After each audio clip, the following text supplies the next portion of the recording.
Welcome to another episode of Legitimate Matters. This is your host, William Parris. Welcome to the show.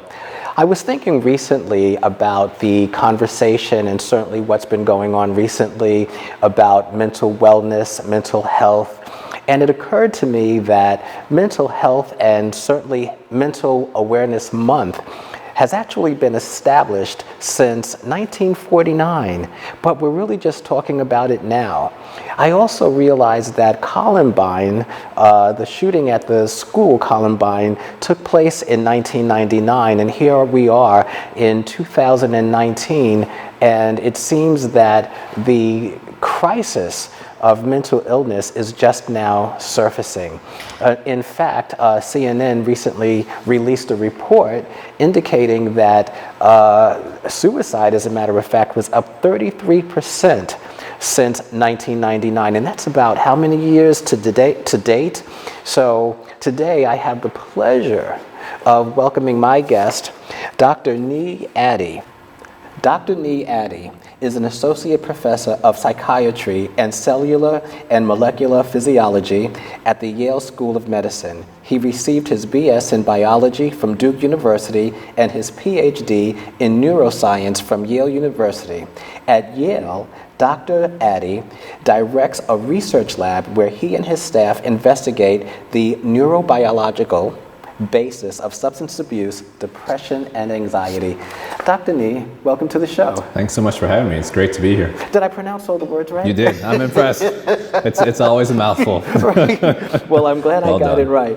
Well, I was reading your bio, and certainly I've had an opportunity to meet you, and we've had some conversations about the things that you do in your profession and your focus in psychiatry.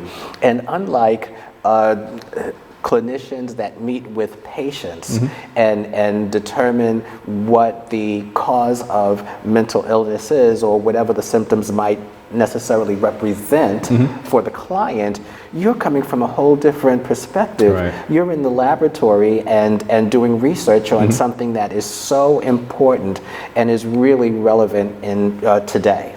So tell us what you do.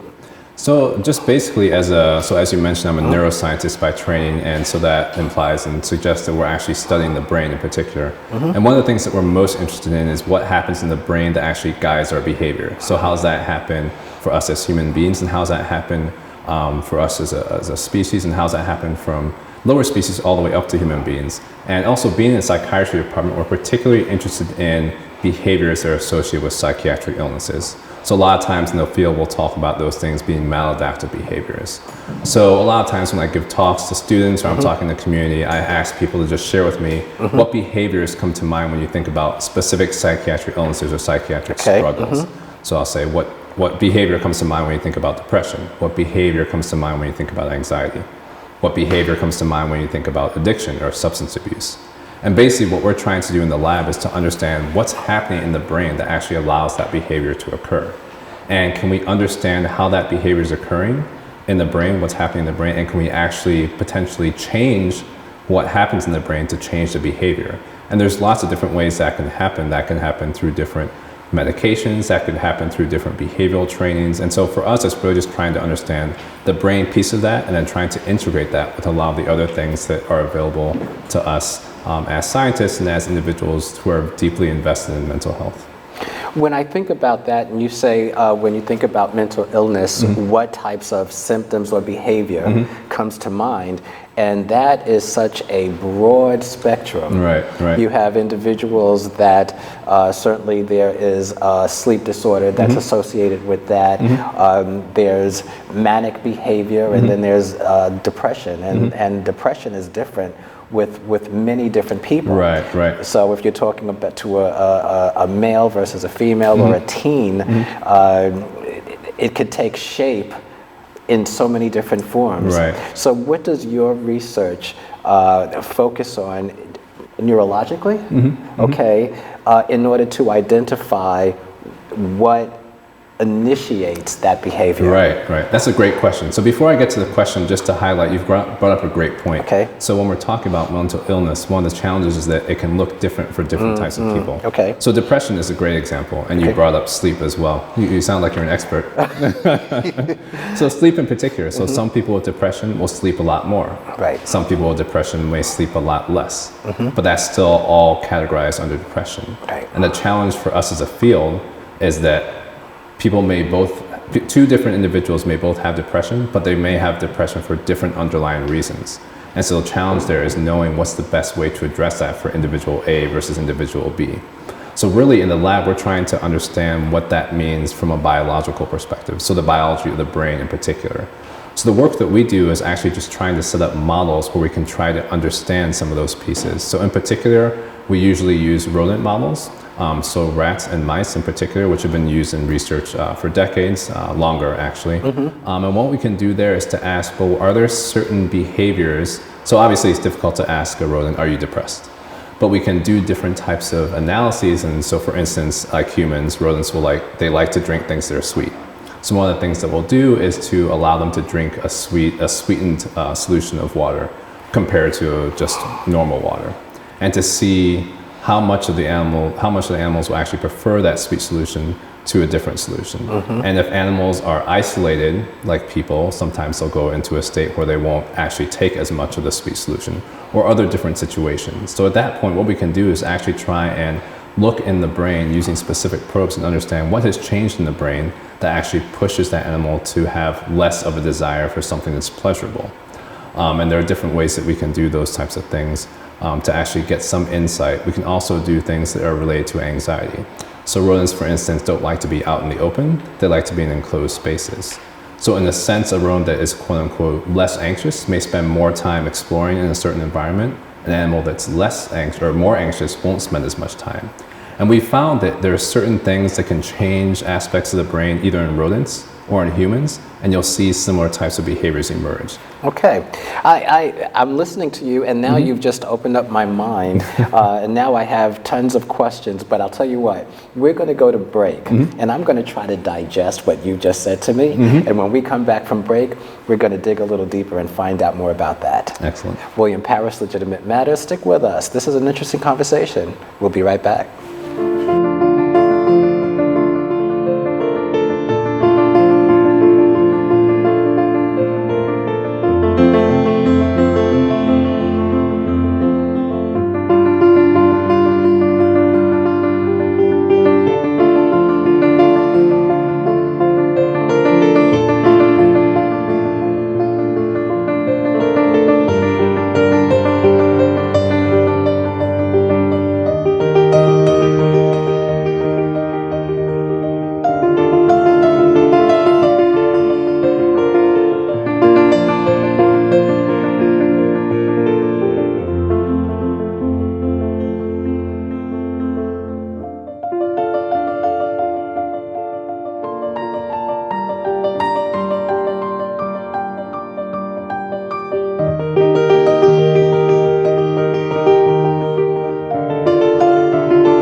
Welcome back to Legitimate Matters. This is William Parris. I'm here having a wonderful conversation about the research behind the study of mental illness with my guest, Dr. Nii Addy.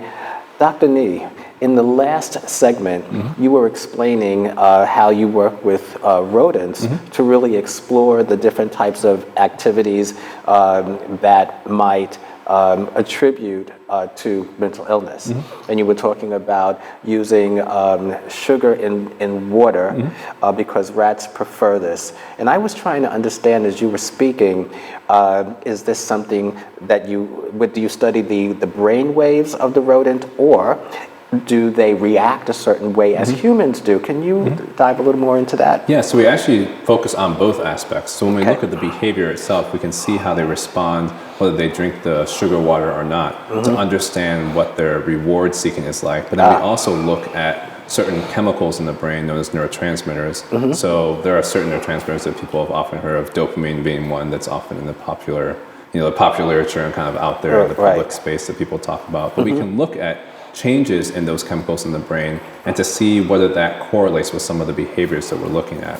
So some of the early research, actually, we have evidence from things that have happened both in humans and in the rodents where there are similarities between the two. So one of the hypotheses about depression was that a specific neurotransmitter known as acetylcholine, it was proposed that those levels were actually elevated in individuals that were depressed. And it's called acetylcholine? Acetylcholine. Acetylcholine. Acetylcholine. Okay. So this actually goes back to the 1970s. There were specific agents that were used in farming communities in particular as pesticides. And it turned out that those actually influenced that specific neurotransmitter in the brain. Okay. And so what some of the clinical researchers found is that a lot of those individuals were having depressive-like symptoms. So some of that work then was also done in rodent models, so you can have that similar increase in that specific neurotransmitter, and it'll also lead to quote-unquote depressive-like symptoms in the rodent models. So that was an instance where you had some insight from some clinical work and some of the rodent work that's pointing to the same class of chemicals in the brain that seem to be important for this behavior. So some of the things that we're doing are trying to see whether that may be something that actually leads to depression in some individuals. If there's some circumstance that actually makes that specific chemical have a higher level in the brain, and if there are ways that we can actually reverse that. So if we can find ways to reverse that, that may have some efficacy in actually helping individuals who may be suffering with aspects of depression because of the same type of thing happening in their brains as well. Does this type of study lead to the type of medication that's used in order to counter some of the symptoms that a patient might be experiencing? Exactly, and that's one of our main goals as well. So a lot of the work that we do in rodent models, once we get a sense of what's happening in the brain that might actually be important for these symptoms, then our next arm is actually to create clinical research studies. So basically what that means is that we'll bring in individuals who may be suffering with depression, and we'll see if we can target some of those same chemicals in the brain to alter their levels and then see if it has efficacy. And then ultimately that can actually lead to new therapeutic interventions and new agents. I would imagine that this would be pretty challenging when you consider that a lot of some of the actual mental illness that people suffer with sometimes kind of overlap. So some of your symptoms might be similar, and I'm certainly not the expert, but I'm just going to throw stuff out there.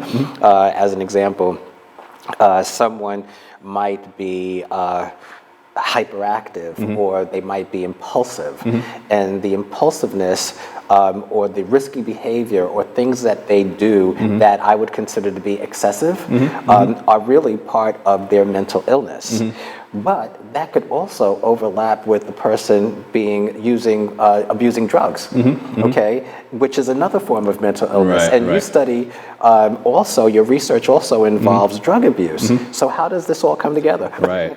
So you're hitting on a lot of different topics. Again, I should be almost defaulting to you as the expert.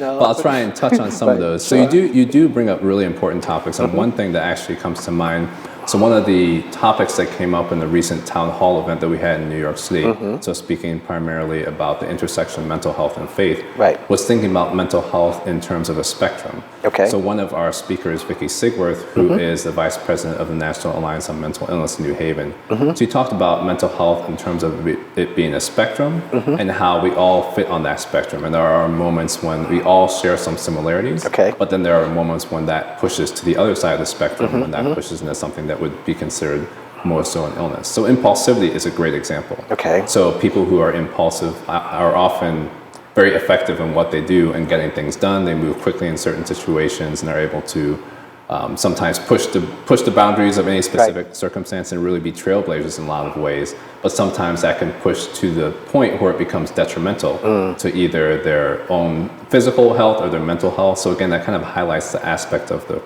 the spectrum that occurs with that. But then you also touched on the fact that there is a lot of overlap between these pieces as well. So the term that we often use in the field is comorbidity. So there's a lot of comorbidity between different types of mental illness. And one of the things that we've been looking at in the lab particularly is the overlap between substance abuse and depression. So individuals who are actually struggling with substance abuse have a much higher likelihood to have depression or anxiety, and vice versa. Those who are dealing with depression and anxiety also have a much more likely possibility for also dealing with the other disorders as well. So the challenge there is trying to know why that occurs. So one can think, for instance, that could be a self-medication piece. If you're depressed and you use a drug of abuse, sometimes that can take the edge off in a lot of ways.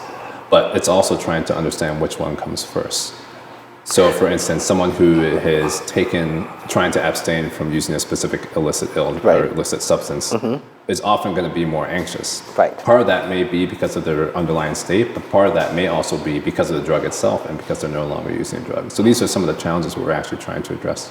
If I can even add on top of that, I would say also a person that might be abusing substances, whether it's alcohol or some other type of drug, even if they're trying to get off of that substance, then that's going to create mood swings. It's going to take them from one point of the scale to the other, which then could cause them to be misdiagnosed with bipolar when there are underlying causes. So your work would actually drill down and to try to understand how you can separate or identify the differences. Am I right? You're right. Am I on point? You are. Oh, again, wow. the expert here.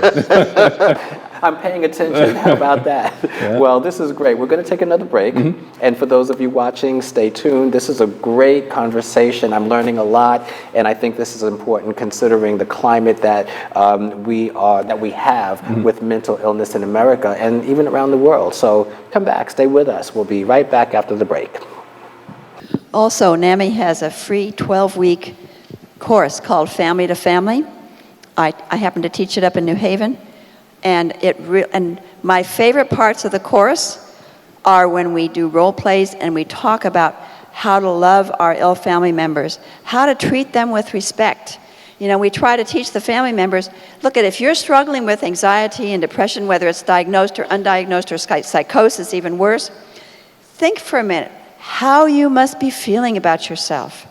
And, you know, if Doug here had this crisis when he was physically injured, imagine the kind of absolutely existential crisis you have when your brain's not working, when you can't put two sentences together, when you can't go out of the house, when you're feeling so disabled and you don't know what's going on. If you as a family member or friend don't know what's going on and you're panicked, just multiply that panic by about 100. And that's what you'll get an idea of what your loved one is going through. So get yourself some help so that you can know how to best get them help.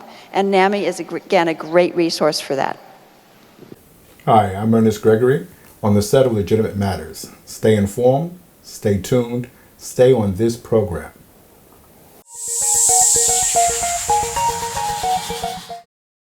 This is William Parris, your host on Legitimate Matters, here talking about mental illness and the research behind understanding it better. And I'm here speaking with my guest, Dr. Nii Addy. And Dr. Nii, in the last couple of segments, we were talking about the research, how it's done, the work that you do using rodents as part of the study, and how it all comes together and connects with the symptoms with humans, right?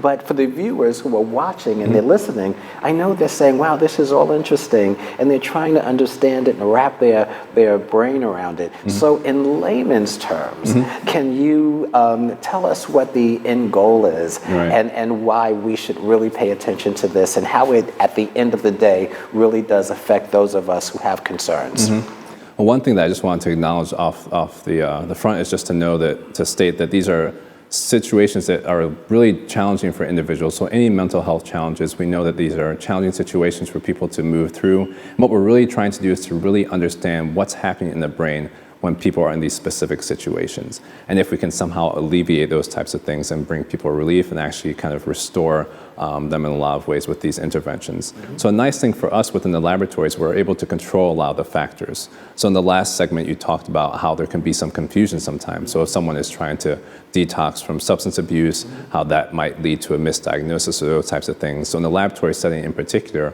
we're able to kind of strip away a lot of the different factors and to look at specific components at specific points in time. So for us, one of the things we've been able to look at more recently is to say, okay, what if we have a rodent model where they actually take the same substances that people will take. So for instance, with cocaine, they'll take that for a certain period of time. We can take them through a period of abstinence, so quote unquote detoxification. And during that time point, they'll actually show more anxiety-like behavior. So that gives us a way to be able to say, well, are there specific changes that we can make that can actually decrease the anxiety behavior and also decrease the relapse type behavior? So again, what we're trying to do is trying to say, well, what if a person is in this type of situation? Wow.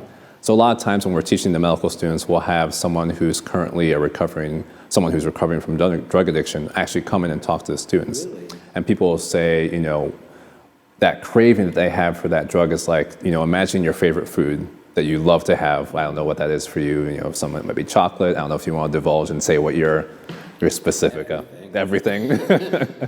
So for someone who's really struggling with substance abuse, taking that feeling that you just mentioned and multiplying that by 1,000. I have to say, my weakness in that particular instance would be potato chips. Potato chips. I have to stay away from them. I can eat a bag. Once I start, I really can't stop. Right. And you know that. I know that, yes. But even when you started, it's that much harder to stop. So taking that same feeling and multiplying it by 100 or 1,000-fold. And so you have individuals who know that this is difficult, who know this is not good for their health, for their relationships, for all these different things, but having that craving be so intense that it's really difficult to be able to withhold that. Or if they go back to a certain environment, there's certain cues in the environment, certain triggers that can bring that on.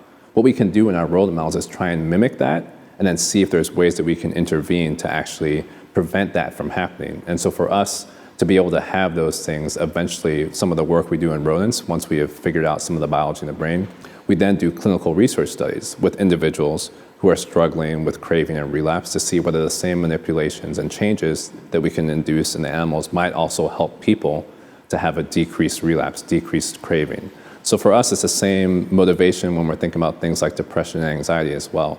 Are there ways that we can actually do things to actually help people not struggle as much or relapse into some of those depressive-like behaviors, depressive-like thoughts? Well, I find this incredibly fascinating because I know that statistics state that 60% of addicts relapse, and that's a pretty high number. I don't know if that's changed or what the current statistics are, but I certainly read that. And when and I know that when people go into rehab programs, it's usually people, places, and things. Right, exactly. But if you take into consideration your research, it might require something even more. So as an example, when I say that, what I mean is it's very difficult for an addict to go to not be in the same people, surrounded by the people, places, and things. Right. So what do you do? Where do you go? As soon as they come out of rehab, they're back in their community. Exactly. Yep. All right. Yep. And the people or whoever it was that they socialized with are looking for them. Right. So what do you do? But now your research is coming up with other types of avenues that we can take to really help people on a more of a biological. Thank you. On more of a biological level, to really help them to have the strength to be able to sustain from using. Right. This is incredible. This is really great. Yeah, and for us it's gratifying to be able to make some of those inroads as well. And then it just points to the importance of integration also. So even though we're talking a lot about the basic biology, there are fascinating experiments where people actually look at social interactions as well. So being in a strong social environment is actually protective against some of these behaviors. And you can see that in the rodents. So if you let the rodents actually interact in the social environment, if you give them toys, they're much less likely to actually take the drugs of abuse. And so a lot of research is actually looking at what those social interactions actually do to the brain itself. But as you mentioned, it can go either way. It depends on the type of social interaction that you're having. So some social interactions, if you're back with the same crew that you were with before when you're using drugs, that's going to lead you down one path. But if you can have other social interactions that are more productive and more positive, those can actually push you in a good direction. So it's really fascinating for us to be able to think about all those different components and how they all act in the brain to actually influence some of these behaviors and how folks will do in these situations.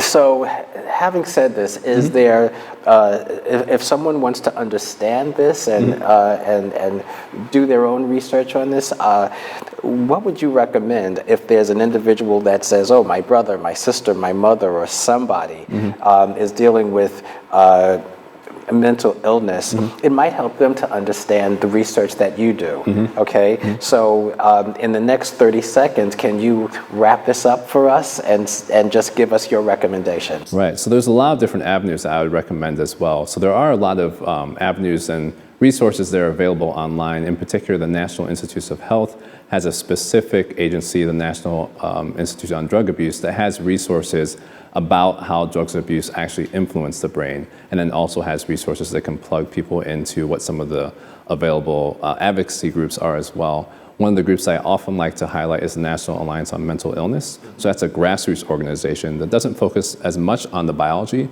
but actually focuses on the support group aspect of this. So both the individuals that are struggling with mental illness themselves and their family members in their communities. So having support groups where people can think about what are the resources that people can tap into to get help, and what are the resources and support groups that are available for the families that are dealing with this as well. And then I always push people and always just highlight the importance of community in general, so faith communities in particular, and that's been a very strong emphasis for me and the work that I'm doing in the lab to make sure that the work that we do in terms of biology and what psychologists and psychiatrists do is also well integrated with the faith communities as well, to have access to all of that.